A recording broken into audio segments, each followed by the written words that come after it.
नमस्कार, आप देख रहे हैं IBC 24। मैं हूं आपके साथ राहुल सिन्हा। रात के 10 बजने को और वक्त है हमारे खास बुलेटिन 10 बजे रात पूरे दिन की बात का। रात 10 बजे के बुलेटिन की शुरुआत करेंगे इस वक्त की बड़ी खबर के साथ। देवास से बड़ी खबर, जहां पर आशा उषा कार्यकर्ताओं ने जमकर प्रदर्शन किया है। आशा उषा कार्यकर्ताओं ने मशाल जलाकर प्रदर्शन किया। नियमितीकरण और वेतन संबंधी मांगों को लेकर लामबंद हो चुके हैं। ये तस्वीर आप देखिए, स्वामी विवेकानंद की मूर्ति के सामने प्रदर्शन किया। मांग पूरी नहीं होने तक हड़ताल की चेतावनी दी। बड़ी खबर आपको बता रहे देवास से, जहां पर आशा उषा कार्यकर्ताओं ने मशाल जलाकर, मशाल रैली निकालकर प्रदर्शन किया और मांग पूरी नहीं होने तक हड़ताल की चेतावनी दी। 2000 में दम नहीं। नियमितीकरण और वेतन संबंधी मांगों को लेकर लामबंद हो चुके हैं कार्यकर्ता और प्रदर्शन किया है।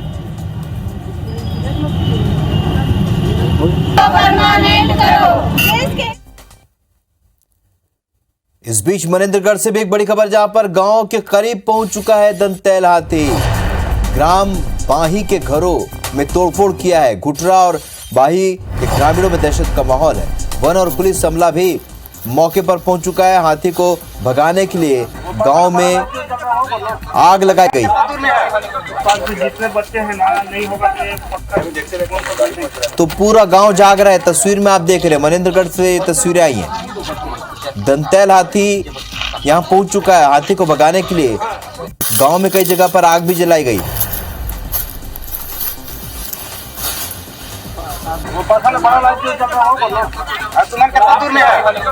जितने बच्चे हैं ना नहीं होगा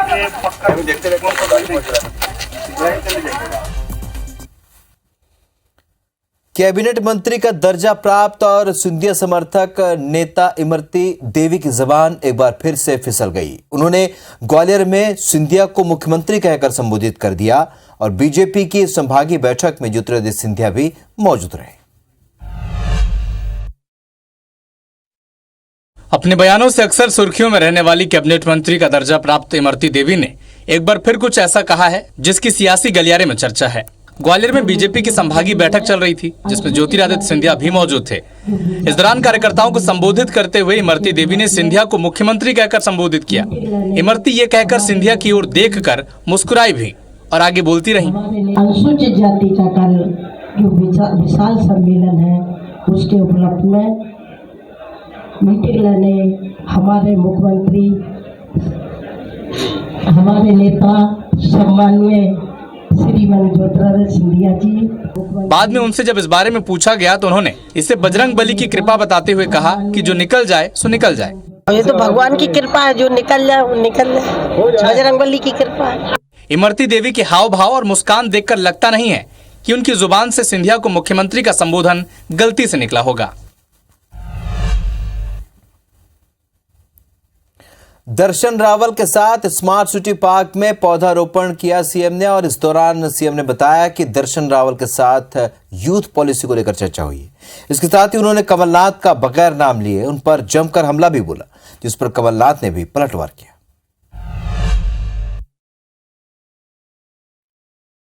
शनिवार को सीएम शिवराज ने सिंगर दर्शन रावल के साथ स्मार्ट सिटी पार्क में पौधारोपण किया। सीएम के संकल्प से दर्शन काफी प्रभावित दिखे। शिवराज ने बताया कि दर्शन रावल के साथ उनकी यूथ पॉलिसी पर भी चर्चा हुई। हमने यूथ पॉलिसी के बारे में बात की। यूथ पॉलिसी में हमने ये भी तय किया है कि जो कलाकार हैं, चाहे वो अच्छे गायक हों, संगीतकार हों, नर्तक हों,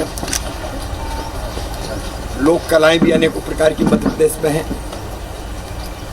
वैसे बच्चों को हम फेलोशिप देंगे। सबसे पहली चीज़ से जो मैं इंस्पायर हुआ कि अब से मैं भी मेरे बर्थडे पर हमेशा एक पौधा रोपने वाला हूँ। और बहुत सारी चर्चाएं की आज हमने, और मुझे लगता है कि बहुत सारे सिंगर्स हैं, बहुत सारा ऐसा आर्ट है जो लोगों तक नहीं पहुँचता, और सबके साथ मिलकर अब वो हम करेंगे कि नए नए टैलेंट को बाहर लाना, उनको प्लेटफॉर्म देना और फिर और आगे बढ़ना। इस दौरान मुख्यमंत्री बगैर नाम लिए पीसीसी चीफ कमलनाथ पर जमकर बरसे। उन्होंने कहा कि उनके पास धन दौलत है तो मेरे पास जनता है। इस पर कमलनाथ ने भी पलटवार किया। उनके पास दौलत है, इसलिए वो कांग्रेस के नेता है, लीडर है और मुख्यमंत्री के उम्मीदवार हैं। ये कांग्रेस के नेता ही कह रहे हैं। वो इसलिए है कि उनके पास धन दौलत के अकूत भंडार है, इसलिए वो नेता हैं। नेता का पैमाना ये हो गया, लेकिन हमारे पास जनता है। मैं किसी उद्योग का मालिक नहीं हूँ, मैं किसी कंपनी का मालिक नहीं हूँ, पर शिवराज जी का खाना हजम नहीं होता बिना झूठ बोले। अब उनको कुछ नहीं सूझा तो कहते हैं वो उद्योगपति है। मुझे बता दें, आप उनसे पूछिएगा कौन सा उद्योग मेरा है, कौन सी कंपनी मेरी है, कौन सा व्यापार मेरा है, इसका जवाब दें आपको। विधानसभा चुनाव जैसे जैसे नजदीक आ रहा है, आरोप प्रत्यारोप में तल्खी भी बढ़ती जा रही है। दोनों नेता एक दूसरे को घेरने का कोई मौका नहीं छोड़ते। धर्मांतरित आदिवासियों को एसटी वर्ग से बाहर करने की मांग तेज हो चुकी है। रायपुर में रविवार को जनजातीय सुरक्षा मंच डीलिस्टिंग को लेकर महारैली निकालेगी। करीब 10,000 आदिवासी इस रैली में जुटेंगे, जिसका भाजपा समर्थन कर रही है। पूर्व मंत्री बृजमोहन अग्रवाल ने कहा है कि कांग्रेस सरकार धर्मांतरण को बढ़ावा दे रही है, अपनी संस्कृति छोड़ने वालों का आरक्षण खत्म किया जाए। रैली के आयोजन पर मुख्यमंत्री भूपेश बघेल ने कहा है कि रैली निकालने वाले राजनीति कर रहे हैं। रैली छत्तीसगढ़ में नहीं बल्कि दिल्ली में निकाली जानी चाहिए, क्योंकि ये फैसला केंद्र सरकार लेगी। वहीं मुख्यमंत्री भूपेश के बयान पर भाजपा के अनुसूचित जनजाति मोर्चा के प्रदेश अध्यक्ष विकास मरकाम ने पलटवार किया। उन्होंने कहा कि इसी सरकार के काल में आदिवासियों का आरक्षण 32% से कम होकर 20% हुआ है, इसलिए सरकार डरी हुई है कि आदिवासी समाज एकजुट ना हो जाए।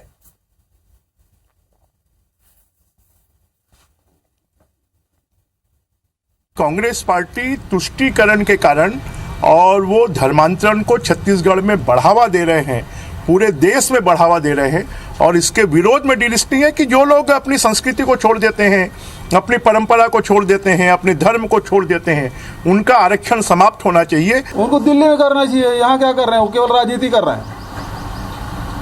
ये फैसला कौन करेगा? भारत सरकार। तो भारत सरकार के पास बोले ना, छत्तीसगढ़ में करने का मतलब है कि जनजाति समाज से डर लगता है। हमारा आरक्षण जो है 32% से 20% हो गया। जनजाति समाज एकजुट ना हो, जनजाति समाज संगठित ना हो, इस डर से, इस भय से भूपेश बघेल जी अनाप शनाप बयान दे रहे। बिलासपुर पहुंचे सीएम भूपेश बघेल ने एक बार फिर रमन सिंह और बीजेपी पर जमकर निशाना साधा। सीएम भूपेश ने कहा कि रमन सिंह को कुछ समझ में नहीं आता, वो कुछ का कुछ बोलते रहते हैं। चर्च को लेकर सीएम ने कहा कि 15 साल में भाजपा नेताओं ने जितना चर्च बनवाया उतना पहले कभी नहीं बना। वहीं नक्सलियों पर सीएम भूपेश ने कहा कि बीजेपी शासनकाल में नक्सल समस्या ज्यादा थी, हमारी सरकार ने नक्सलियों को पीछे धकेला है। वहीं सीएम भूपेश के बयान पर पूर्व मंत्री अमर अग्रवाल ने पलटवार किया। अमर अग्रवाल ने कहा कि बीजेपी सरकार में ही नक्सलवाद में कार्रवाई हुई और साथ ही धर्मांतरण के मुद्दे पर कहा कि धर्मांतरण अगर हो रहा है तो उसको रोकना भी सरकार का ही काम है।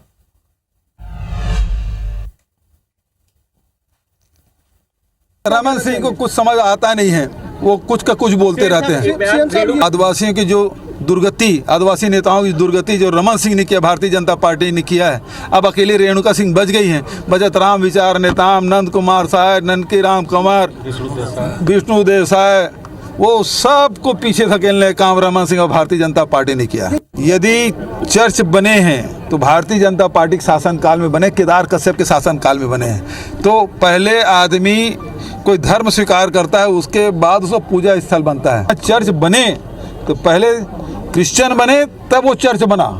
तो केदार कश्यप जी 15 साल में जितना आपने चर्च बनवाया है उतना कभी नहीं बना था। डर बना रहता था, हेलीकॉप्टर से हवा मुड़ते हुए आते जाते थे। आज बस्तर के किसी कोने में आप सड़क मार्ग में जा सकते थे। उनके समय में केवल राष्ट्रीय राजमार्ग के 5 किलोमीटर इधर और उधर सरकार थी। 15 साल तक के नक्सलियों के कब्जे में रहा।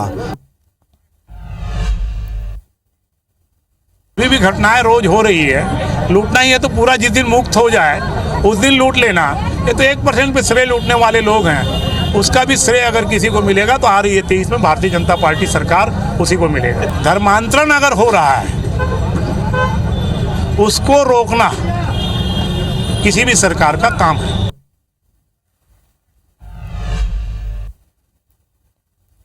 गरियाबंद के चूरा पहुंचे मंत्री टी.एस. सिंहदेव ने मुख्यमंत्री पद पर एक बार फिर से बयान दिया। उन्होंने कहा कि हर व्यक्ति जिम्मेदारी उठाना और मुख्यमंत्री बनना चाहता है। सभी के मन में ये बातें रहती है। राजिम के विधायक अमितेश शुक्ला भी मुख्यमंत्री बनना चाहते हैं। अगर आपको मौका मिले तो आप भी मुख्यमंत्री बनना चाहेंगे। वहीं कांग्रेस आला कमान की ओर इशारा करते हुए कहा कि घर के बड़े जो फैसले सुनाते हैं उसे हमें मानना पड़ता है। जिम्मेदारी मिलेगी तो उसे पूरा करने का प्रयास किया जाएगा।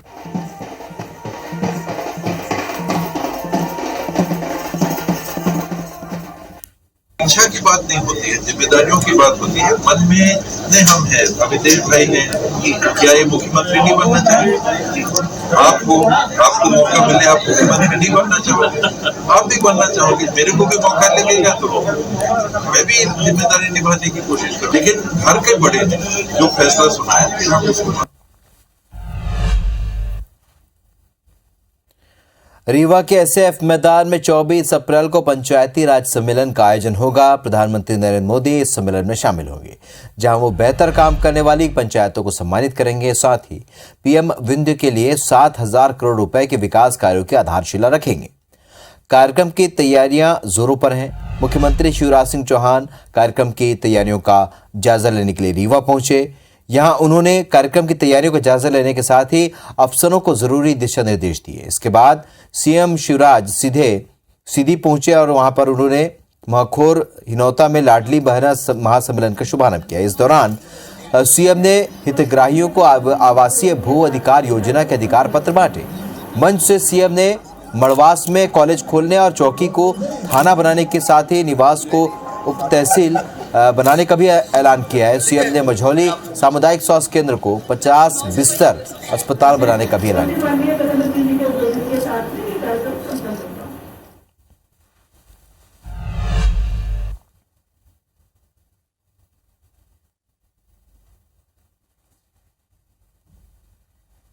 रीवा विंध्य का सौभाग्य है कि 24 तारीख को माननीय प्रधानमंत्री जी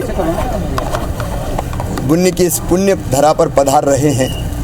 प्रधानमंत्री जी जहां एक तरफ 4 लाख प्रधानमंत्री आवास योजना के हितग्राहियों को गृह प्रवेशम का कार्य करेंगे, वहीं दूसरी तरफ लगभग 7,000 करोड़ रुपए के कामों का शिलान्यास करेंगे। सिंगरौली महापौर और आम आदमी पार्टी की प्रदेश अध्यक्ष रानी अग्रवाल ने दावा किया है कि इस बार मध्य प्रदेश में बदलाव होगा और आप की सरकार बनेगी। रानी अग्रवाल का कहना है कि पार्टी अरविंद केजरीवाल के नेतृत्व में प्रदेश की सभी 230 सीटों पर चुनाव लड़ेगी। उन्होंने कहा कि प्रदेश में पार्टी का संगठन बन चुका है, कार्यकर्ता भी बूथ स्तर पर चुनावी तैयारी में जुटे हैं। पार्टी जनता के सामने अपनी दिल्ली और पंजाब सरकार के काम का मॉडल पेश करेगी।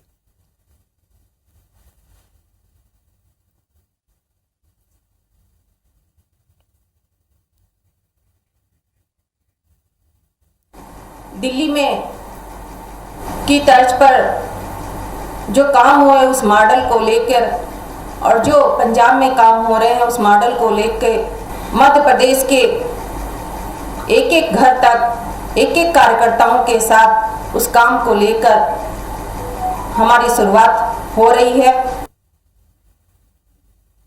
तो आम आदमी पार्टी कमर कस तैयार है। इस बार विधानसभा चुनाव में 230 सीटों पर चुनाव लड़ने की घोषणा पार्टी ने की है और जो दिल्ली और पंजाब की जो सरकार है उसका मॉडल अब लोगों के सामने रखा जा रहा है।